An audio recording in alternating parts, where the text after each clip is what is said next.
Assalamualaikum warahmatullahi wabarakatuh. Perkenalkan, nama saya Akromo Azam Riza, absen 3 dari kelas 7C. Nama saya Radi Muhammad Amel Kisedel, absen 26 dari kelas 7C. Nama saya Rafael Bintang Alvaris Kisobri dari 7C absen 27. Dari saya Muhammad Tugate Akbar, absen 20 dari kelas 7C. Hari ini kami akan membahas tentang analisis data. Dan yang akan dibahas kali ini ada satu mengenal data, perkakas pengolah lembar kerja, pengolahan data dasar, kasus analisis data unplug, dan pengolahan data lanjutan.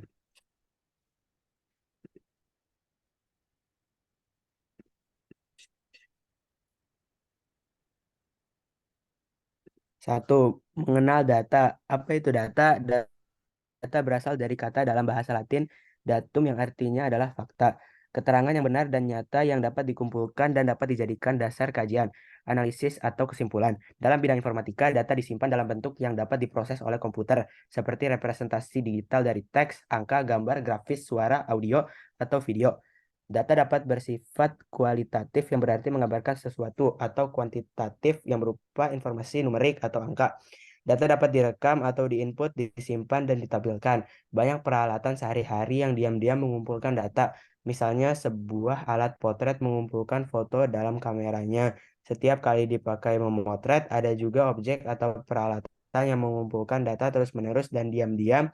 Misalnya ada CCTV, kamera yang dipasang untuk merekam video dan disimpan sehingga misalnya ada pencurian dapat dipakai untuk menginvestigasi dan menyimpulkan siapa yang mencuri. Data pada smartwatch yang dipakai dapat mengumpulkan data langkah, detak jantung, dan data pemakainya dan menyimpannya dalam perangkat. Data juga dapat disimpan dengan menggunakan perangkat lunak, misalnya data pada lembar kerja atau data diketikkan menjadi isi sebuah file.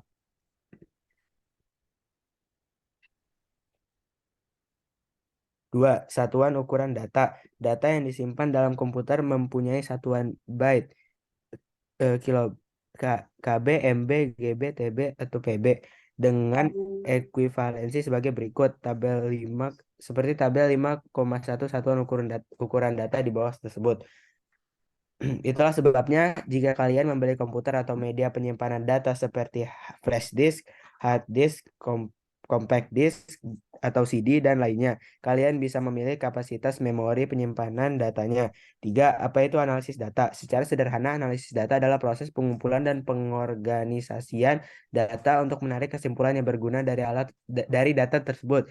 Proses analisis data digunakan menggunakan penalaran yang runtut, masuk akal, dan logis. Tujuan utama dari analisis data ialah untuk menginterpretasi, yaitu menemukan makna dalam data sehingga pengetahuan yang diperoleh dapat digunakan untuk mengambil keputusan yang tepat.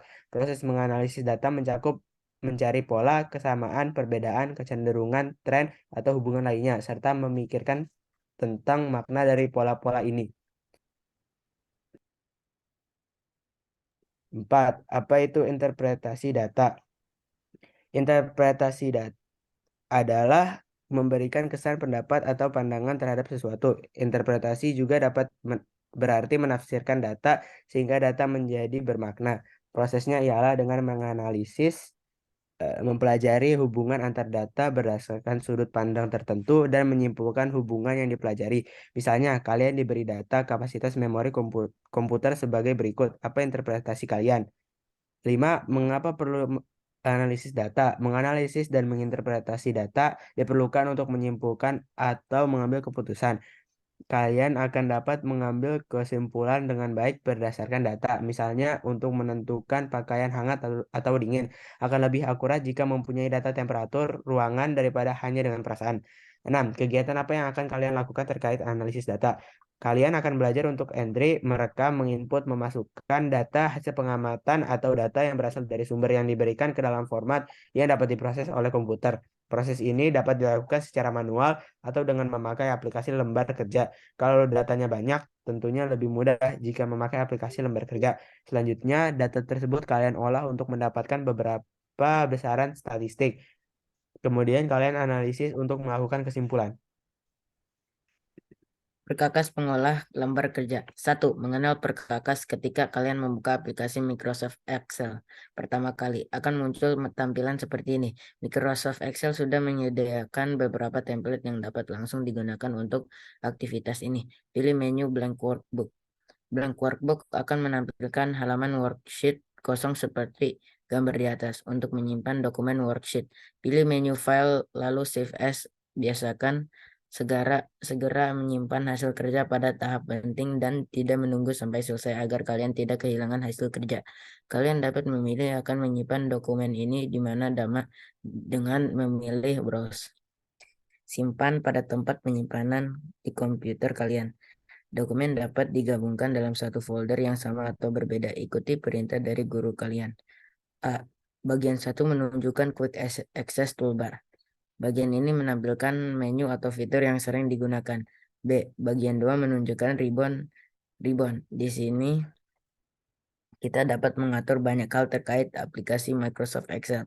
Ribbon berisi fungsi-fungsi yang dapat digunakan dalam Microsoft Excel, terdiri atas banyak tabs menu.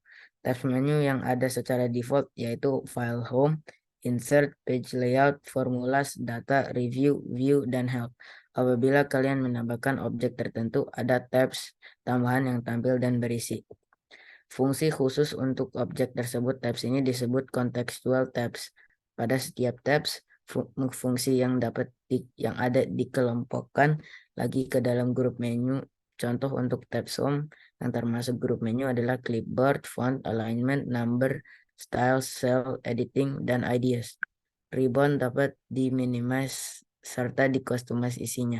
C. Bagian 3 menunjukkan formula bar. Di sini terdapat alamat sel yang aktif beserta isi dan formula yang digunakan.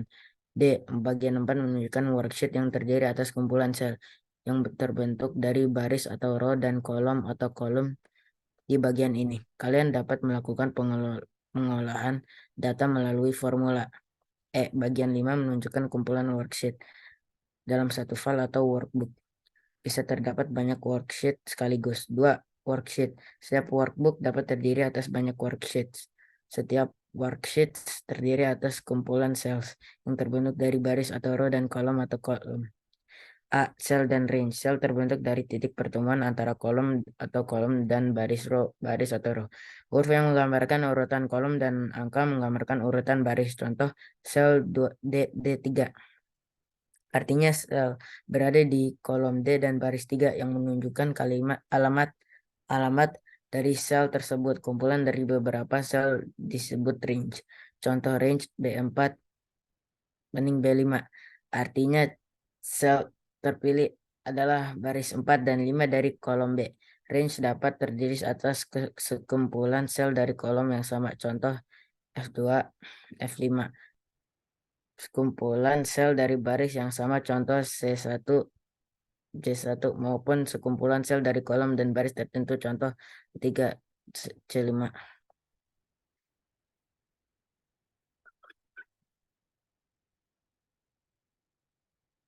Langkah membuka workbook. Klik sebuah file workbook atau buka sebuah workbook kosong. Penjelasan jika membuka worksheet kosong akan diposisikan pada sebuah sheet 1.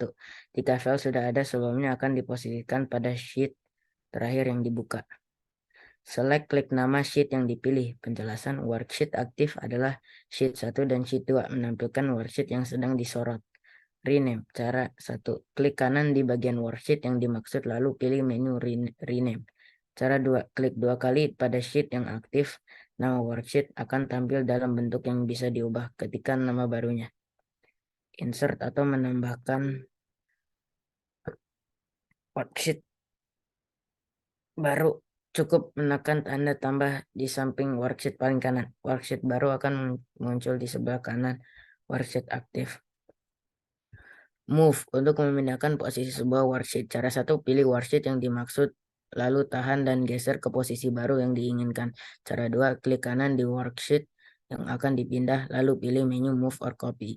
Copy menyalin persis sebuah worksheet secara utuh dapat dilakukan dengan copy worksheet. Klik kanan di worksheet yang akan disalin, lalu pilih menu Move or Copy.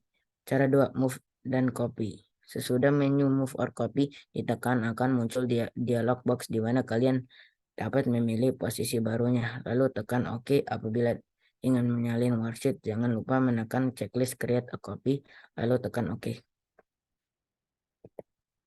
Freeze panes. 3. Freeze panes. Freeze panes. Fitur ini dapat membantu untuk membuat baris atau kolom tertentu berada di posisi terkunci. Efeknya ialah baris atau kolom tersebut dapat selalu terlihat freeze, walaupun halaman worksheet kalian scroll lebih jauh ke bawah atau ke samping. Menu ini dapat diakses melalui tab View, lalu Freeze Panes. Ada 3 pilihan, yaitu 1.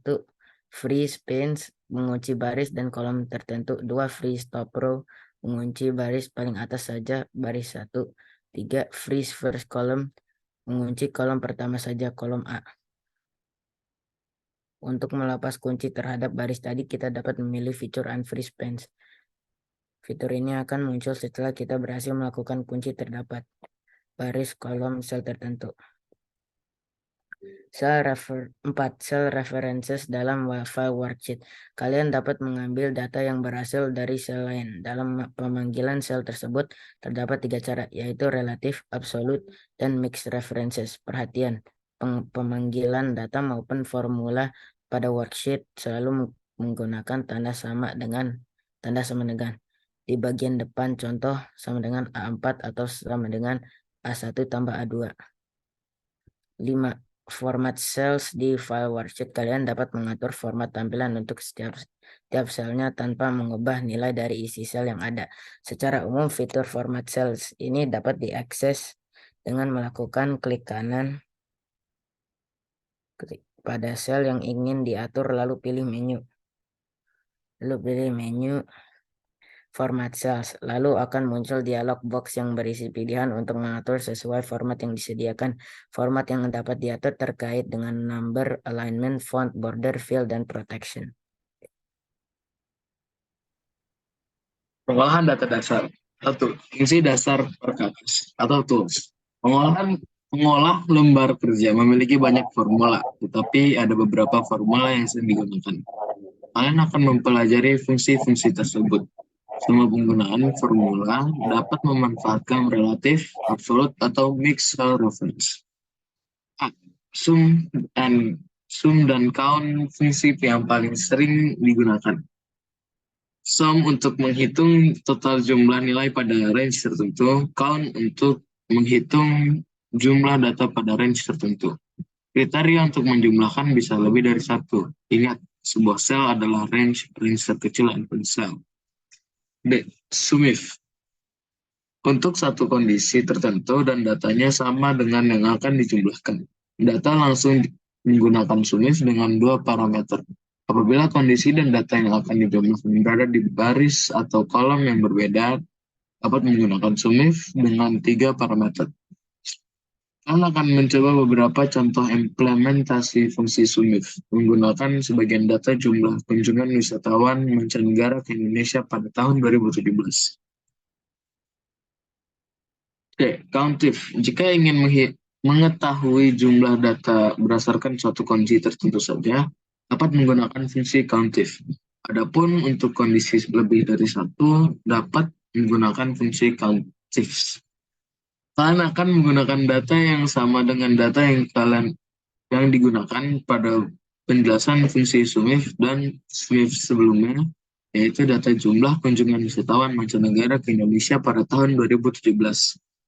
D. Operator aritmatika fungsi. Untuk melakukan perhitungan aritmatika dengan bantuan operator aritmatika standar seperti tambah, kurang, kali, dan bagi. E. Date and time fungsi. Ini untuk mengoperasikan data dengan tipe date and time. Untuk memasukkan tanggal pada sel dapat menggunakan slash atau strip sebagai pemisah format.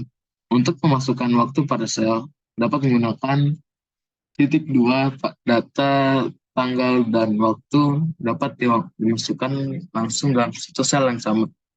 1. Year, month, day function. Dengan fungsi ini kalian dapat mengambil informasi tahun, bulan, dan tanggal atau hari secara terpisah dari suatu data tanggal. 2. Date function. Fungsi ini kebalikan dari fungsi sebelumnya, fungsi year, months, dan day. Memisahkan data tanggal menjadi angka tahun, bulan, dan tanggal saja. Fungsi date membuat data angka menjadi sebuah data tanggal. Cara penggunaan sama dengan date, buka kurung, year, month, day, tutup kurung. 3. Current date and time. Kalian dapat mengambil nilai tanggal dan jam saat ini sesuai data di sistem komputer dengan menggunakan fungsi now. Cara penggunaan. So, now, buka kurung, tutup kurung. Hasil akan mengembalikan nilai tanggal dan waktu pada saat fungsi dijalankan. Misal saat fungsi dijalankan waktu di sistem menunjukkan PK pukul 19.00 tanggal 14 September 2020. Hasilnya adalah tanggal bulan 9 tanggal 14 2020 jam 19, bergantung pada setting bahasa. Hasil ini dapat ditampilkan dengan cara lain dengan menggunakan fitur format cells pada tab date. 4. Hour, minute, second. Function sama seperti prinsip fungsi year, month, dan day. Fungsi hour, minute, dan second akan mengambil nilai jam, menit, dan detik dari data tanggal yang tersedia. 5. Time function. Fungsi ini sama dengan fungsi date, hanya mengubah data menjadi data waktu. Cara penggunaan time, buka kurung hour, minute, second, tutup kurung. Contoh, time, buka kurung 15, 30, 10, tutup kurung. Hasilnya adalah pukul 15.230.210. Atau secara format, waktu 12 jam di worksheet adalah 3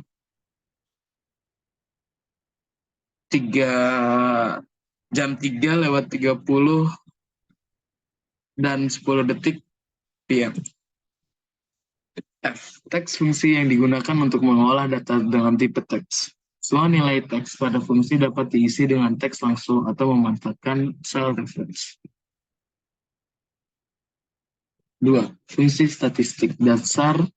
Kalian dapat memanfaatkan formula untuk menghitung nilai statistik datar.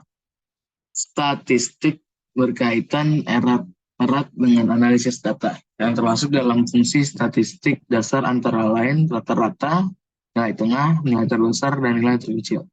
Masih banyak fungsi statistik lain. Hanya saja fungsi ini yang paling sering digunakan. Average untuk menghitung rata-rata, min dari sekumpulan data, median untuk menghitung nilai tengah dari sekumpulan data, max untuk mencari nilai paling besar dari sekumpulan data, min untuk mencari nilai paling kecil dari sekumpulan data, max untuk mencari nilai paling besar di urutan tertentu dari sekumpulan data, small untuk mencari paling kecil di urutan tertentu dari sekumpulan data. Contoh data yang akan digunakan adalah jumlah wisatawan mancanegara yang mengunjungi Indonesia pada tahun 2015. 3. Logical function. Fungsi ini dapat digunakan untuk formula dengan kondisi tertentu, A, N, or not. Dan comparison fungsi logika N, semua kondisi benar. Fungsi logika OR memastikan salah satu kondisi harus benar. Fungsi logika not mengembalikan nilai kebalikannya. B. Conditional. Kita dapat memanfaatkan fungsi if untuk mengecek sebuah kondisi tertentu. Pengecekan dapat digunakan untuk data berupa teks maupun angka. Berikut adalah contoh sederhana dari penggunaan if dan contoh dari penggunaan if.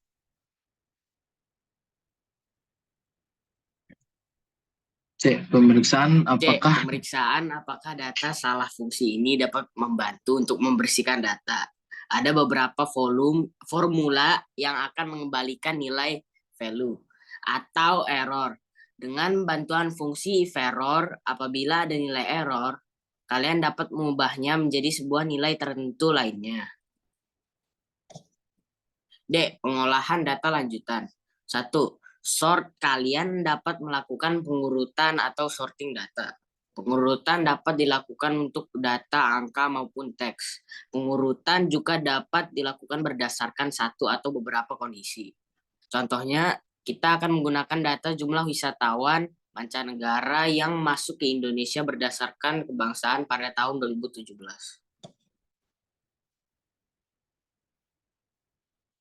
Dua, filter kalian dapat melakukan filtering atau penyaringan data tertentu. Fitur ini dapat digunakan apabila data yang ingin ditampilkan memenuhi kriteria tertentu saja, tanpa menghapus data yang lainnya. Data validation. A. General validasi data. Data validation adalah kegiatan untuk mengecek kebenaran dari data yang dimasukkan ke dalam lembar kerja. Data yang dimasukkan oleh pengguna dapat dibatasi berdasarkan syarat tertentu. Data yang tidak memenuhi syarat tidak dapat diinput. Untuk membuat aturan yang akan menjadi syarat validasi data, dapat mengikuti langkah berikut. B. Duplikasi data-data yang akan kalian olah bisa jadi masih memiliki data yang sama persis atau disebut duplikasi data. Apabila sudah terlanjut memiliki data yang mengandung duplikasi, kalian dapat melakukan penghapusan data. Pada worksheet, kalian juga dapat melakukan pencegahan duplikasi untuk memudahkan proses analisis berikutnya. Kasus analisis data unplugged. Jika di sekolah tidak tersedia komputer dan aplikasi lembar kerja, kalian dapat tetap belajar analisis data secara unplugged. Tidak memakai komputer, caranya dengan menyimulasikan lembar kerja dalam selembar kertas manila dan dengan menggunakan sticky notes. Jika suatu saat sekolah kalian telah memiliki fasilitasnya, kalian akan dapat mengerjakan lebih cepat karena komputer yang akan membantu menghitung. Kalian akan melakukan aktivitas ini secara berpasangan atau berdua. Salah satu siswa bertugas sebagai pengguna komputer, dan siswa yang lain adalah aplikasi komputer yang akan mengerjakan semua perintah. Apa yang kalian perlukan? Yang pertama, kertas karton atau A4, A3 untuk lembar kerja. Yang kedua, sticky notes untuk menuliskan formula dan hasil jawaban dalam kurung beda warna. Apa yang kalian lakukan? Kalian akan belajar tentang nilai tukar mata uang asing. Ada kurs jual dan kurs beli. Kurs jual artinya harga jual mata uang asing terhadap rupiah oleh bank atau badan resmi penukaran uang lain. Kurs beli adalah harga beli mata uang asing terhadap rupiah oleh bank atau badan resmi penukaran uang lainnya. Apabila kalian ingin menukar uang rupiah kalian dengan mata uang asing tertentu, yang perlu diperhatikan ialah kurs jual. Apabila kalian membutuhkan uang rupiah dari mata uang asing yang kalian miliki, yang perlu diperhatikan ialah kurs beli. Terdapat transaksi jual beli untuk mata uang asing terhadap mata uang rupiah yang dilakukan oleh beberapa siswa.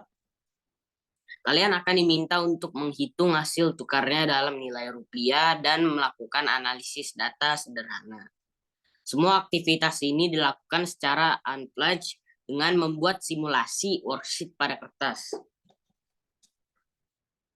Sekian, terima kasih.